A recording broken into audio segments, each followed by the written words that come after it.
पुंडलिक वरदे हरिविठ्ठल श्री ज्ञानदेव तुकाराम गोपाल कृष्ण भगवान की जय। माऊली ज्ञानेश्वर महाराज की जय। जगद्गुरु तुकाराम महाराज की जय। सेवा ते आवडी उच्चारावे नाम, सेवा ते आवडी उच्चारावे नाम, भेदाभेद काम निवारोनी।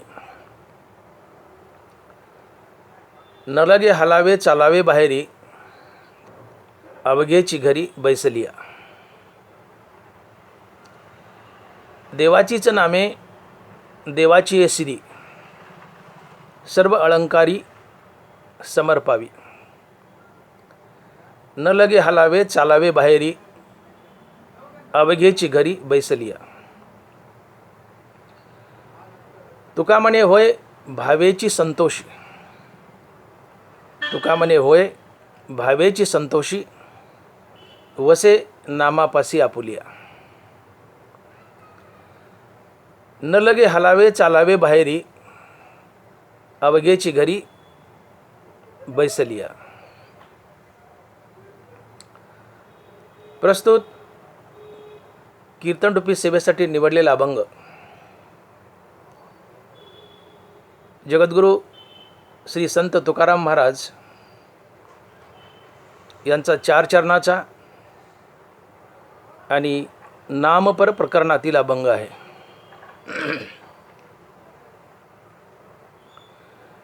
तुकोबाराय म्हणतात, सेवा ते आवडी उच्चारावे नाम, भेदाभेद काम निवारोनी। सेवा ते आवडी उच्चारावे नाम, भेदाभेद काम निवारोनी। तुकोबारायांनी अभंगाची सुरुवात सेवा या शब्दापासून केली आहे।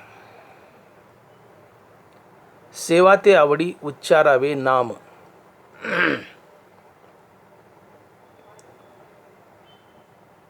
तुकोबाराय या अभंगातून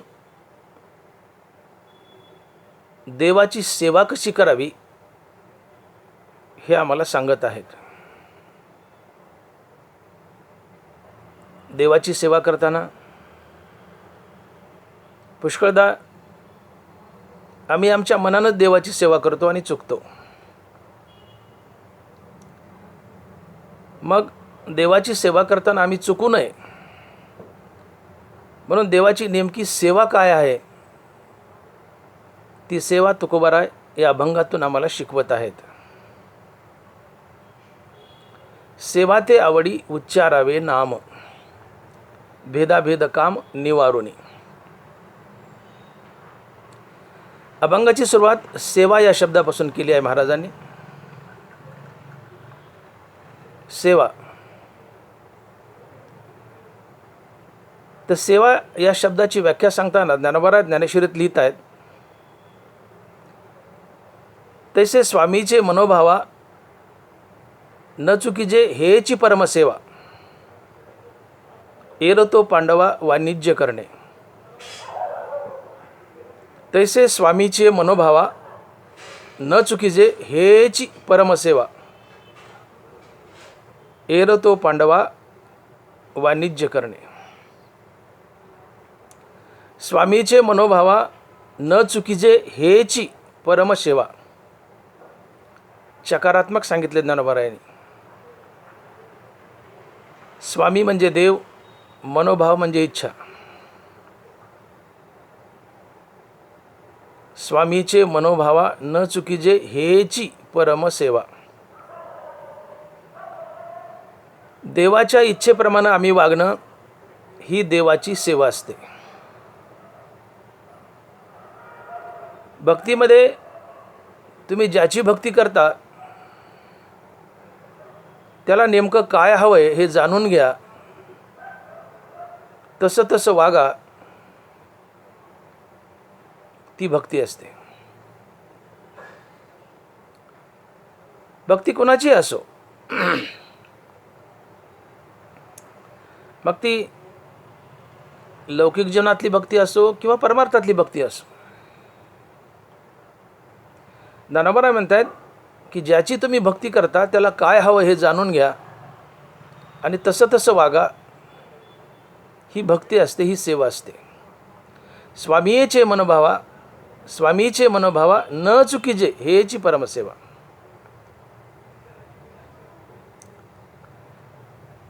लौकिक जीवनात तुम्ही बघा,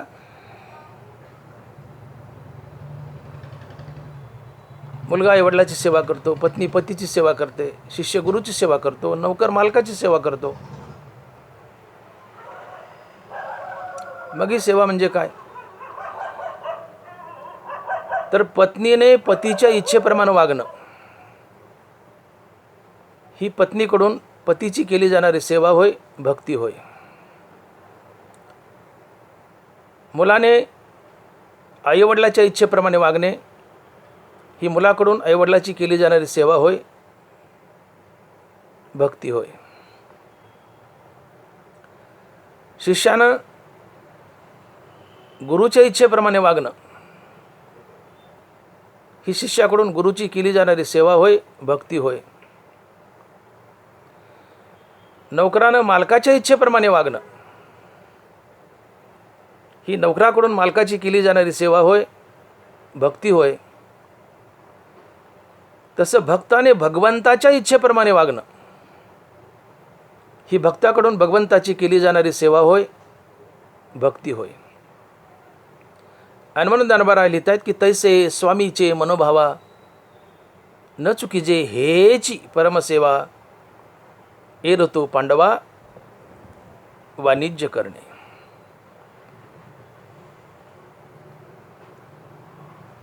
ज्याची तुम्ही भक्ती करता त्याला काय हवं हे जाणून घ्या, तसं तसं वागा. ती भक्ती असते.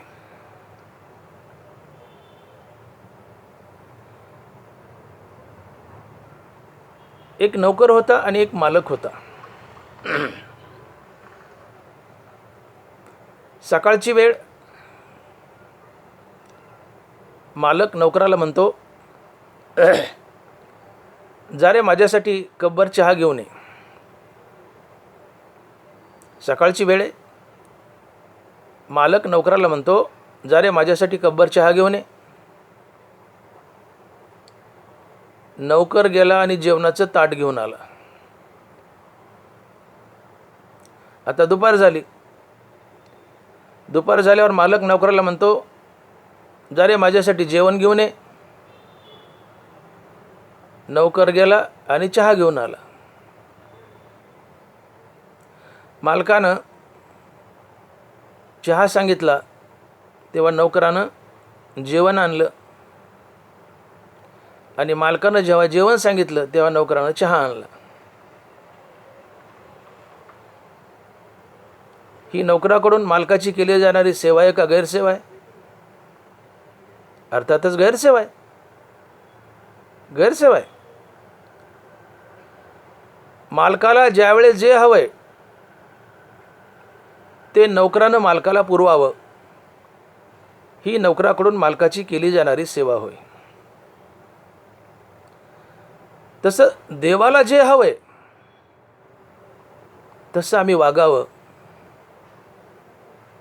ही आमच्याकडून देवाची केली जाणारी सेवा होय, भक्ती होय.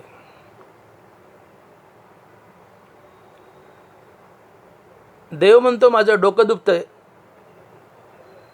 देव म्हणतोय माझं डोकं दुखतंय. भक्तांनो माझं डोकं दाबा. आम्ही गेलो आणि देवाचे पाय दाबू लागलो. ही देवाची सेवा आहे का गैरसेवा आहे? अर्थातच गैरसेवा आहे. देव म्हणतोय ना माझं डोकं दुखतंय, देवाचं डोकंच दाबा, पाय नाही. पण आम्ही पाय दाबतो.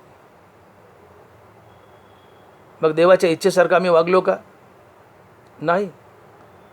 तर देवाला काय हवं हे जाणून घ्या आणि तसं वागा.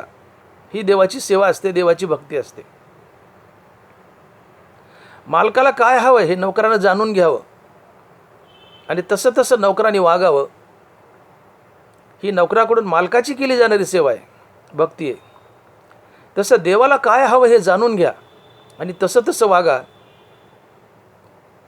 ही भक्ताकडून भगवंताची केली जाणारी सेवा आहे, भक्ती आहे. आणि म्हणून ज्ञानोबा म्हणतात की सेवेमध्ये, भक्तीमध्ये ज्याची तुम्ही सेवा करता, ज्याची भक्ती करता, त्याला काय हवं हे जाणून घ्या आणि तसं तसं वागा. ती सेवा असते, भक्ती असते. मग आम्ही भगवंताची सेवा करतो, भक्ती करतो, तर भगवंताला काय हवं हे जाणून घ्या आणि तसं तसं वागा. ही भगवंताची सेवा असते, भक्ती असते. कारण देवाच्या इच्छेप्रमाणे वागणं ही देवाची भक्ती आहे. दरबारा लिहित आहे, तैसे स्वामीचे मनोभावा न चुकीजे हेची परमसेवा, एर तो पांडवा वाणिज्य करणे. स्वामी म्हणजे देव, मनोभाव म्हणजे इच्छा. देवाची काय इच्छा आहे ही जाणून घ्या आणि देवाच्या इच्छेप्रमाणे वागा. ही आमच्याकडून देवाची केली जाणारी सेवा होय, भक्ती होय. मग देवाच्या इच्छेप्रमाणे वागणं ही जर देवाची सेवा आहे, भक्ती आहे, देवाच्या इच्छेप्रमाणे वागणं ही जर देवाची सेवा आहे, भक्ती आहे, तर देवाची नेमकी इच्छा काय आहे? देवाची नेमकी इच्छा काय आहे? तर देव अर्थात भगवान श्रीकृष्ण गीतेमध्ये आणि ज्ञानेश्वरीमध्ये प्रामुख्याने आपल्या 3 इच्छा सांगतायत. भगवान बोलतायत, चेतसा सर्व कर्माणी मयी संन्यस्य मत्परा, बुद्धियोगमुपाश्रित मच्चित्त सततम भव, तुवा उचित कर्मे आगवी आचरोनी मज अर्पावी, परिचित्तवृत्ती न्यासावी आत्मरूपी. स्वकर्माचे चोखाळी मज पूजा करुनी भली, तेने प्रसादे आकळी ज्ञाननिष्ठेते. जया जे विहित ते ईश्वराचे मनोगत, म्हणून केली आणि भ्रांत सापडे चितो. जे जे भेटे भूत ते ते मानी जे भगवंत, हा भक्तियोग निश्चित जाण माझा. यावरील श्लोकातून आणि ओव्यातून भगवंतानी गीतेमध्ये आणि ज्ञानेश्वरीमध्ये आपली इच्छा व्यक्त केली आहे. भगवंतानं या श्लोकातून आणि ओव्यातून आपल्या 3 इच्छा गीतेमध्ये आणि ज्ञानेश्वरीमध्ये व्यक्त केल्या आहेत. त्यातली भगवान श्रीकृष्णाची पहिली इच्छा आहे की सकाळी उठल्यापासून रात्री झोपेपर्यंत आपलं प्रत्येक कर्माभिमान आणि फलेच्छा टाकून, कर्तव्य आणि प्रभुपूजा समजून ईश्वराप्रित्यर्थ व ईश्वरार्पण बुद्धीनं करा. सोप्या भाषेत सांगायचं झालं तर देवाची पहिली इच्छा, सकाळी उठल्यापासून रात्री झोपेपर्यंत आपलं प्रत्येक कर्म देवाची पूजा म्हणून करा. ही देवाची पहिली इच्छा आहे. देवाची दुसरी इच्छा, हे सर्व कर्म करताना आणि इतर वेळेसही आपलं चित्त सातत्यानं हरिनामात बांधून ठेवा. आणि देवाची तिसरी इच्छा आहे, जगातील प्रत्येक प्राणी मात्र हा देवच आहे असं समजून त्याच्यासोबत देवतुल्य व्यवहार करा. जे जे भेटे भूत ते ते मानी जे भगवंत, हा भक्तियोग निश्चित जाण माझा. भगवान श्रीकृष्णानं गीतेमध्ये ज्ञानेश्वरीमध्ये प्रामुख्यानं आपल्या 3 इच्छा व्यक्त केल्या आहेत. 1, 2, 3 कोणत्या? तर सकाळी उठल्यापासून रात्री झोपेपर्यंत आपल्या हातून घडणारं प्रत्येक कर्म देवाची पूजा म्हणून करा. आपल्या हातून घडणारं प्रत्येक कर्म देवाची पूजा म्हणून करा. आपले प्रत्येक कर्म ईश्वरार्पण बुद्धीनं करा. पहिली इच्छा. दुसरी इच्छा, हे कर्म करताना आणि इतर वेळेस आपलं चित्त सातत्यानं हरिनामात बांधून ठेवा. अर्थात निरंतर तुम्ही रामकृष्ण हरिनामाचा जाप करा. निरंतर रामकृष्ण हरी नामाचा जाप करा. ही भगवंताची दुसरी इच्छा. आणि भगवंताची तिसरी इच्छा, जगातील प्रत्येक प्राणी मात्र हा देवच आहे असं समजून त्याच्यासोबत देवतुल्य व्यवहार करा. या 3 इच्छा भगवंतानं गीतेमध्ये, ज्ञानेश्वरीमध्ये व्यक्त केल्यात. आणि भगवंताच्या या 3 इच्छेप्रमाणे आम्ही वागणं म्हणजे भगवंताची परिपूर्ण भक्ती होय.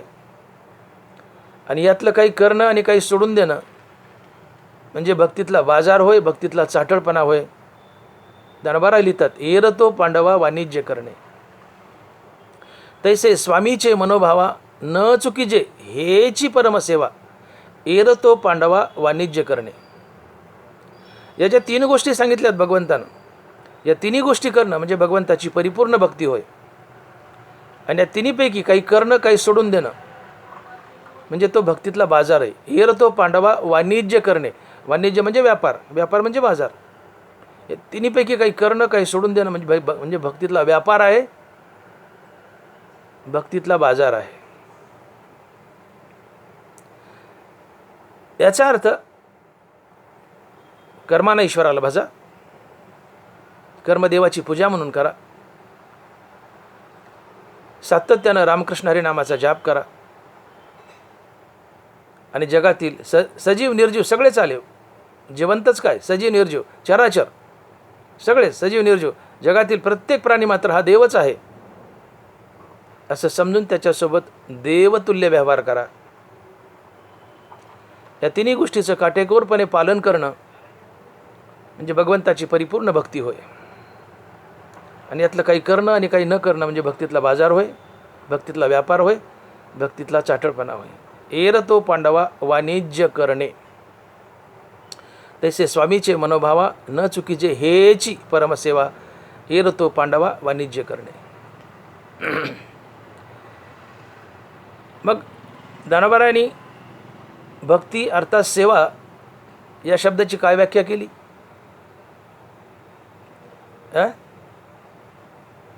दानवरायांनी भक्ती अर्थात सेवा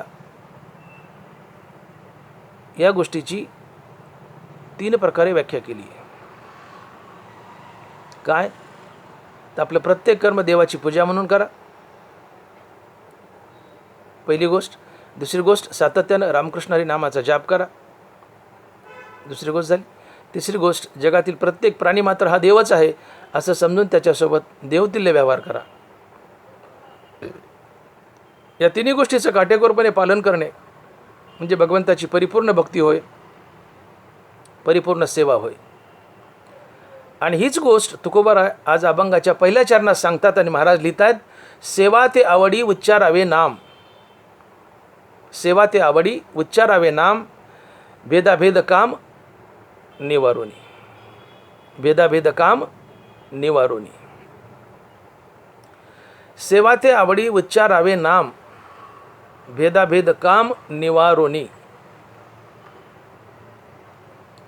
सेवा ते आवडी उच्चारावे नाम, भगवंताची सेवा म्हणजे आवडीनं भगवंताचं नामस्मरण करणं ही एक गोष्ट. आणि तुकोबारा इथं थांबले नाही, याला अजून एक गोष्ट जोडली. काय? भेदाभेद काम निवारोनी. अर्थात तुकोबारा आम्हाला सांगतायत की अति आवडीनं देवाचं नामस्मरण करणं आणि जगत परमात्म स्वरूप पाहणं या 2 गोष्टी म्हणजे भगवंताची सेवा होय. आम्ही जगत परमात्म स्वरूप पाहत नाही. आम्ही भक्ती म्हटलं की एकच रट्टा लावतो, देवाचं नामस्मरण करणे. लोकांना रामनाम घेणं म्हणजे हीच देवाची भक्ती आहे अशी जवळजवळ थोडेफार वगळता आमची सर्वाचीच कल्पना झाली आहे. आम्ही देवाची भक्ती करतो म्हणजे काय करतो? देवाचं नाव घेतो, देवाचं नाव घेतो. आम्ही देवाला भजतो, देवाची सेवा करतो म्हणजे काय करतो? देवाचं नाव घेतो, देवाचं नाव घेतो. तर देवाचं नाव घेणं हीच देवाची भक्ती, हीच देवाची सेवा आहे. अशी आमची कल्पना आहे. ठीक आहे ना, देवाचं नाव घेणं ही तर देवाची भक्ती आहेच, पण परिपूर्ण नाही आहे, परिपूर्ण नाही, अधुरी भक्ती आहे. आणि म्हणून तुकोबारांनी पुढं शेपूट जोडे, भेदाभेद काम निवारोनी, भेदाभेद काम निवारोनी. भेदाभेद तुकोबार एका अभंगातून बोलतात, विष्णुमय जग वैष्णवांचा धर्म, भेदाभेद भ्राम अमंगळ. मुखानं निरंतर भगवंताचं नामस्मरण करत राहणं, मुखानं निरंतर आवडीनं भगवंताचं नामस्मरण करत राहणं आणि जगत परमात्मा स्वरूप पाहणं, या दोन्ही गोष्टी आपल्या जीवनात अवलंबनं म्हणजे भगवंताची परिपूर्ण सेवा होय, भक्ती होय. आणि हीच गोष्ट तुकोबार अभंगाच्या पहिल्या चरणात सांगतात आणि महाराज लिहितात की सेवा ते आवडी उच्चारावे नाम, भेदाभेद काम निवारोनी. आणि म्हणून अति आवडीनं भगवंताचं नामस्मरण करा आणि त्या जोडीला जगत परमात्मा स्वरूप पहा. अर्थात जगातील प्रत्येक प्राणी मात्र हा देव आहे असं समजून त्याच्यासोबत देवतुल्य व्यवहार करा आणि प्राणी मात्राच्या कामी या दोन गोष्टी आपल्या जीवनात अनुकरणं म्हणजे भगवंताची परिपूर्ण भक्ती होय. सेवा ते आवडी उच्चारावे नाम, भेदाभेद काम निवारोनी. आम्ही गंमत अशी आहे की भक्तीमध्ये फक्त देवाचं नामस्मरण करतो, आम्ही कर्म टाकतो आणि नुसतं देवाचं नाव घेत बसतो. जोपर्यंत वैराग्याची प्राप्ती नाही आणि आत्मस्वरूपाची ओळख नाही तोपर्यंत आपल्या वाट्याला आलेलं काम कुणीही टाकू नये, हा शास्त्राचा दंडक आहे. आणि वैराग्य प्राप्तीच्या आधी आणि आत्मस्वरूपाची ओळख पटण्याच्या आधी जर आम्ही आमची कर्म टाकली तर आम्हाला दोष लागतो, आम्हाला पाप लागतं आणि पापाने आम्ही नरकाला जातो. नरवारा लिहित आहेत, अर्जुना स्वधर्म सांडसील तर पापावर पडा होशील आणि अपेश तेन वचेल कल्पांतवरी. अर्जुना स्वधर्म सांडसील तर पापावर पडा होशील.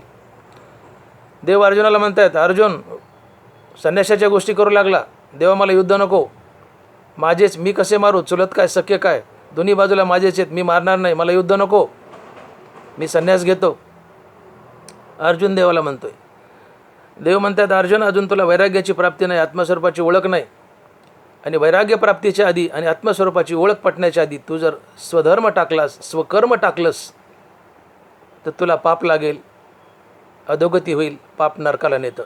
अर्जुना स्वधर्म सांडसील तर पापावर पडा होशील आणि अपेश तेनं वचेल कल्पांतवरी. अपकीर्तीचा धब्बा लागेल, तुला पाप लागेल, पाप नरकाला नेतं. स्वधर्म टाकू नको. आणि म्हणून वैराग्य प्राप्तीच्या आधी आणि आत्मस्वरूपाची ओळख पटण्याच्या आधी कुणी कर्म टाकू नये, टाकलं तर ते पाप आहे.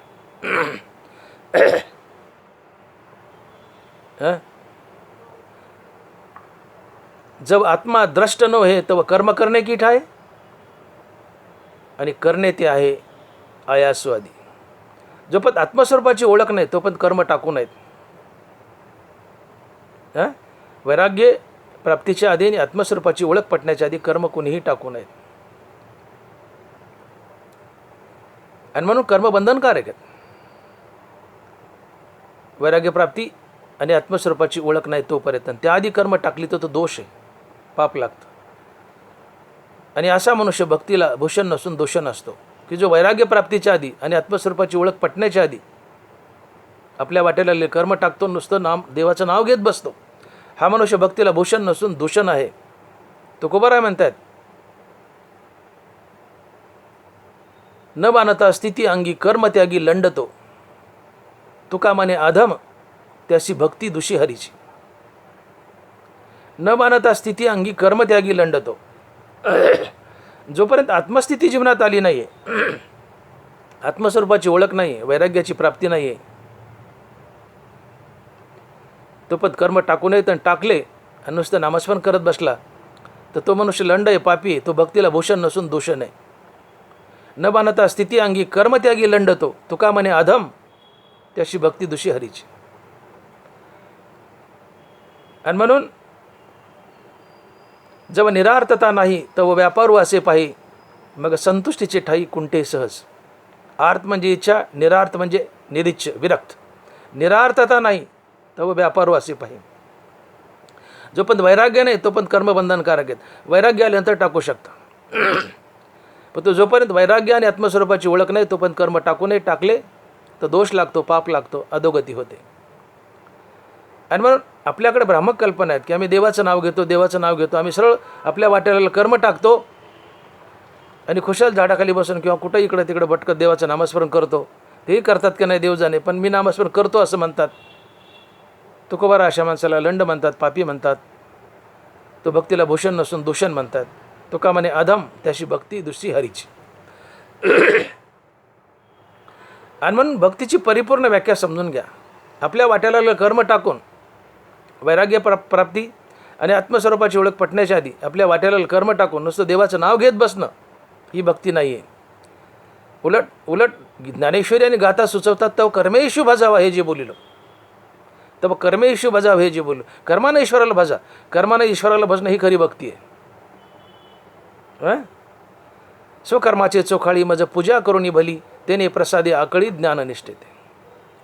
म्हणून आपलं कर्म देवाची पूजा म्हणून करा.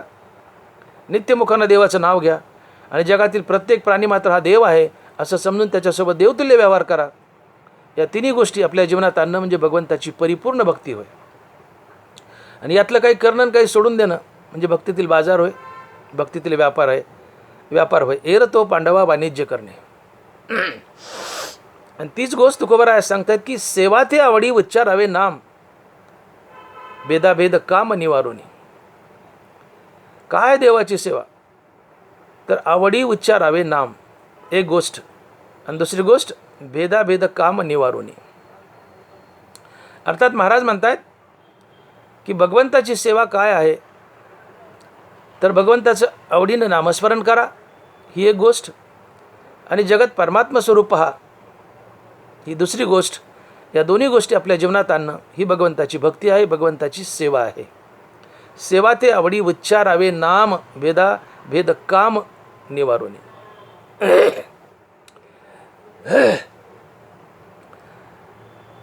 भगवंताचं आवडीनं नाम उच्चारा पहिली गोष्ट. मग ही आवड म्हणजे काय?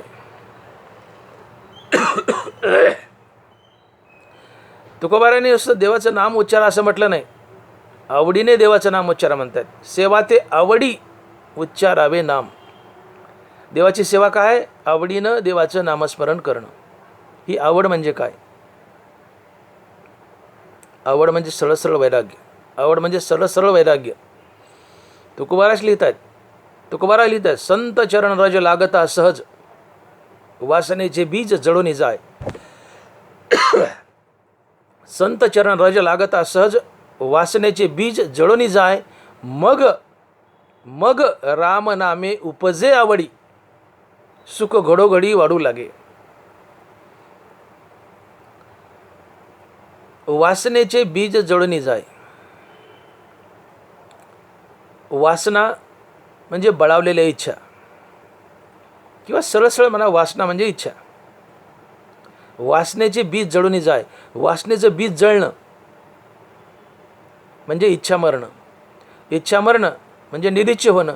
निरीच्छ होणं म्हणजेच वैराग्य. मग वासनेचं बीज जळालं म्हणजे तुम्ही निरीच्छ झाले, अर्थात जीवनात वैराग्य आलं.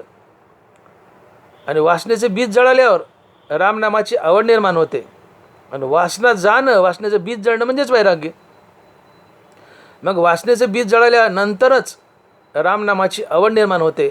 याचा अर्थ वैराग्य जीवनात आलं तरच रामनामाची आवड निर्माण होते. मग रामनामे उपजे आवडी. याचा सरळ अर्थ होतो की आवड म्हणजे वैराग्य. आवड म्हणजे वैराग्य. वासनेचं बीज जळणं म्हणजे निरीच्छ होणं, निरीच्छ होणं म्हणजेच वैराग्य. पर्यायाने वासनेचं बीज जळणं म्हणजेच वैराग्य. आणि मग वासनेचं बीज जळालं मगच रामनामाची आवड आहे. आणि मग वासनेचं बीज जळणं म्हणजेच वैराग्य. मग वासनेचं बीज जळाल्यानंतर रामनामाची आवड, याचा अर्थ वैराग्य प्राप्त झालं मगच रामनामाची आवड. म्हणून आवड या शब्दाचा सरळ अर्थ होतो वैराग्य. तर तुकोबाराने या ठिकाणी हे सूचित करायचे की वैराग्य धारण करून देवाचं नामस्मरण करा, ही देवाची खरी सेवा असते. वैराग्य धारण करून देवाचं नामस्मरण करा, ही देवाची खरी सेवा असते. आता वैराग्य म्हणजे काय? एका हरिनामाशिवाय कशाची आवड शिल्लक न राहणं, हेच वैराग्य. विषय तो त्यांचा झाला नारायण, ना आवडे धन जन माता पिता. एका हरिनामाशिवाय कशाची आवड शिल्लक न राहणे, हेच वैराग्य. उठले आणि वैराग्य जेणे हा तिन्ही वर्ग ऐसा सांडणे, जैसे वमनी असूने आत्ताची गेले. जगातील प्रत्येक वस्तू, प्रत्येक भोग कुत्र्याच्या उलटीसारखा तुच्छ वाटणे, हे वैराग्य. सोन्याचे निखळ आणि मातीचे डिखळ सरीसेची मानी. 1 किलो सोन्याचा गोळा 1 किलो मातीच्या ढेकळा इतका मानतो. मातीच्या ढेकळाला जेवढी किंमत तेवढी सोन्याच्या गोळ्याला किंमत. सोन्याचे निखळ आणि मातीचे डिखळ सरीसेची मानी.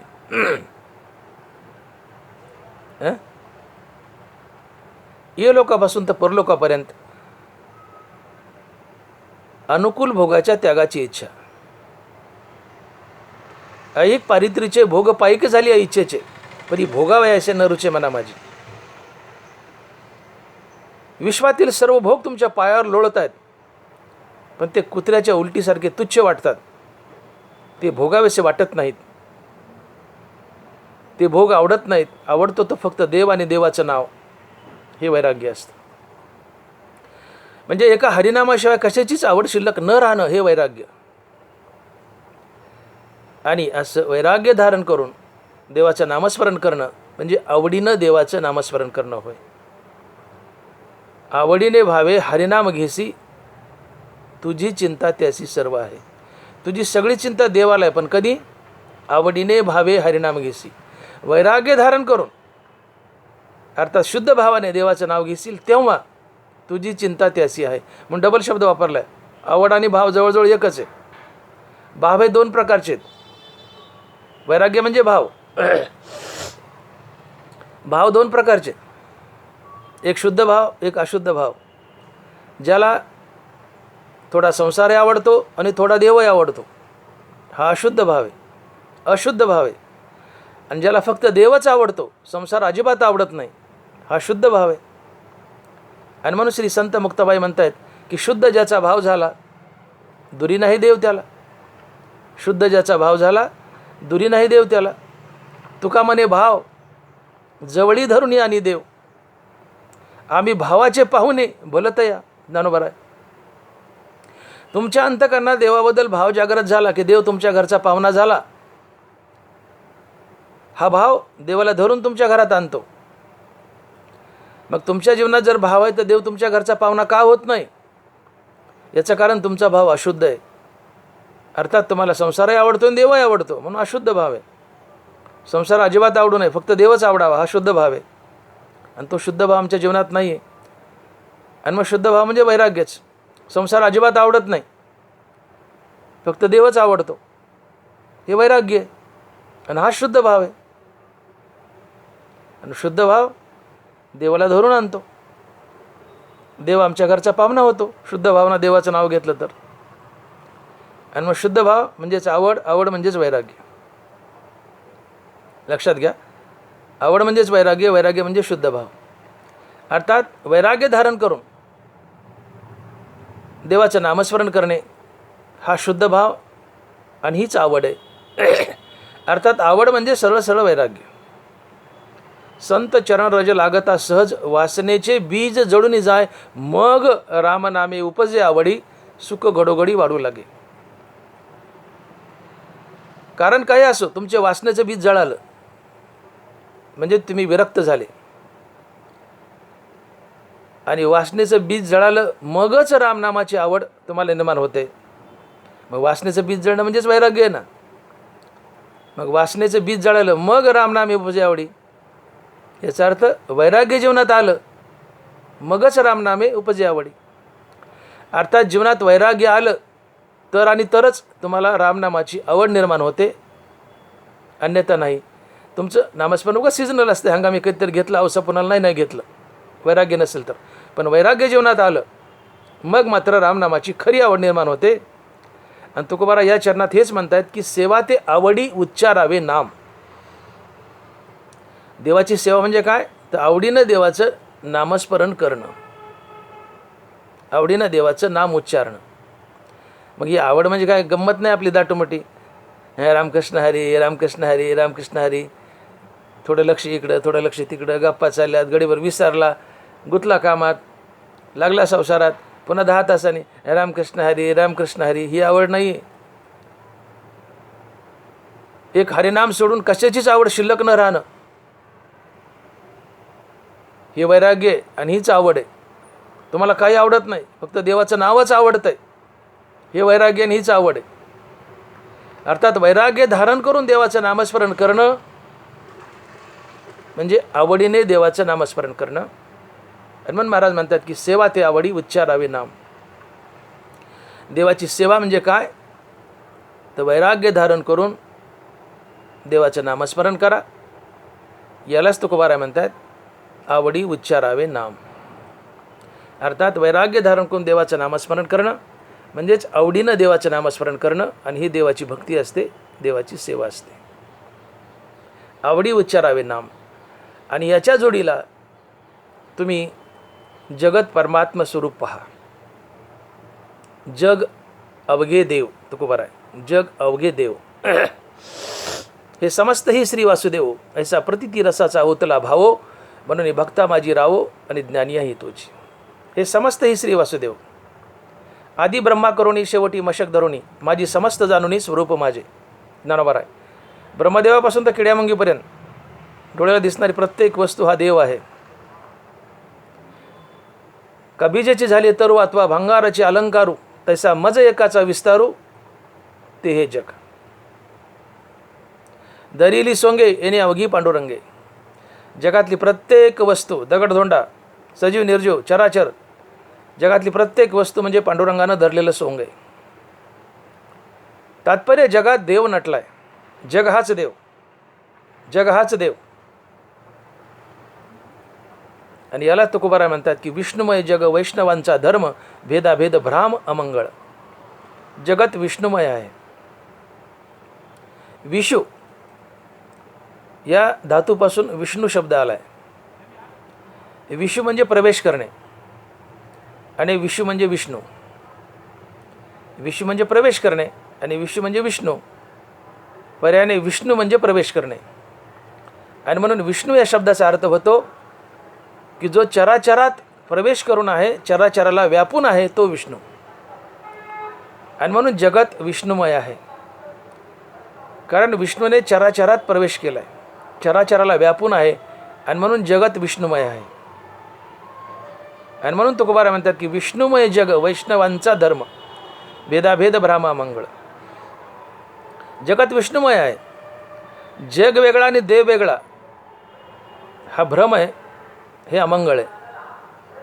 जग वेगळा आणि देव वेगळा असं नाही, जग हाच देव, जग हाच देव.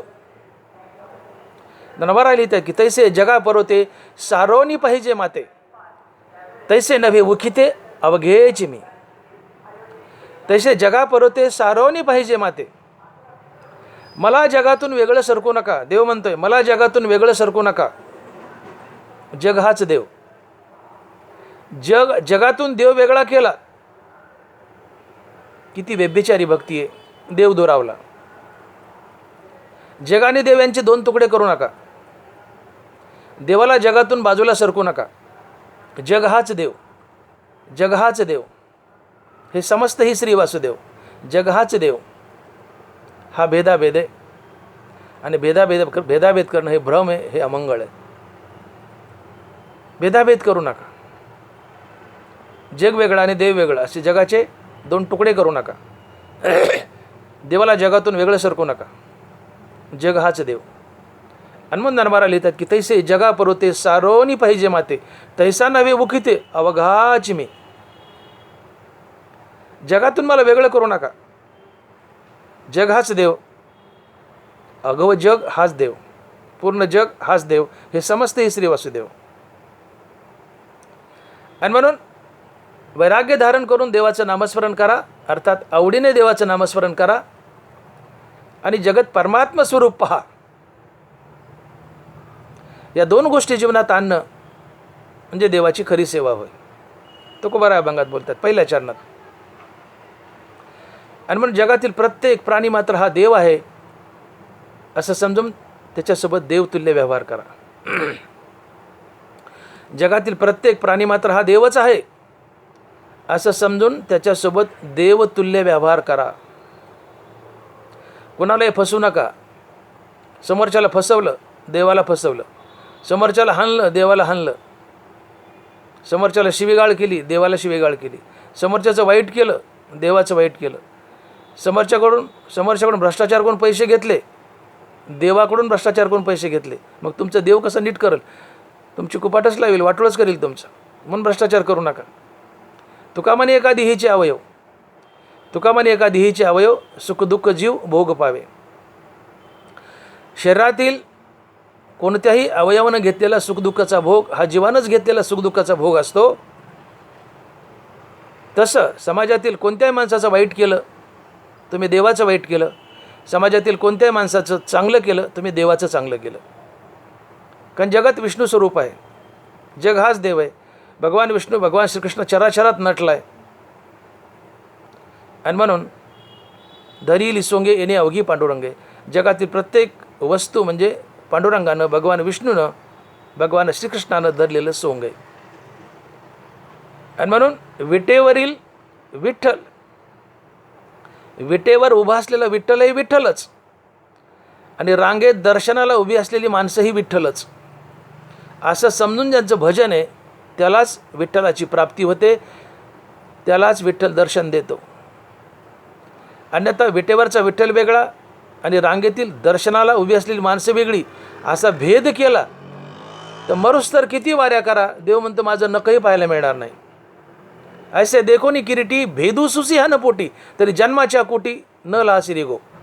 अर्जुनाला बजावले भगवान कृष्णानं की माणसं वेगळे दिसतात, कपडे वेगळे, चेहरे वेगळे, रंग वेगळे, आकार वेगळे. माणसात आणि देवात भेद करशील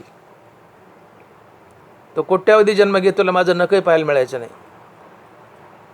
जगात आणि देवात भेद करू नको. जग हाच देव, जग अवघे देव, जग हाच देव. आणि म्हणून विटेवर उभे असलेला विठ्ठल आहे विठ्ठलच आणि रांगेत दर्शनाला उभी असलेली माणसंही विठ्ठलच असं समजून ज्यांचं भजन आहे, विठ्ठल त्याच्यावरच कृपा करतो, विठ्ठल त्यालाच भेटतो. अन्यथा विटेवरचा विठ्ठल वेगळा आणि दर्शनाला उभी असलेली रांगेतली माणसं वेगळी असा भेद केला, विठ्ठल कायमचा दुरावतो. किती वाऱ्या करा, देव कधीच भेटत नाही.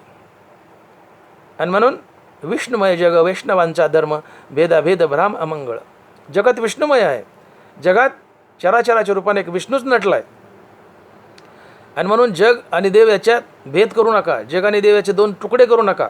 जग आणि देव यांचे दोन तुकडे करणं हा भ्रम आहे, हे अमंगळ आहे. आणि म्हणून तुम्ही आम्ही जे बोंबलतो देव दाखवा, देव दाखवा, देव आहे तर दिसत का नाही, देव आहे तर का दिसत नाही, हे जे डोळ्याला दिसतंय ते सगळं देवच आहे. जे जे दृष्टी दिसे ते ते हरिरूप. नाथ महाराज, डोळ्याला दिसणारी प्रत्येक सजीव निर्जीव वस्तू हा देवच आहे. पण तुम्हाला भ्रम होतो, तुम्हाला असं वाटतं की देवाने यावं.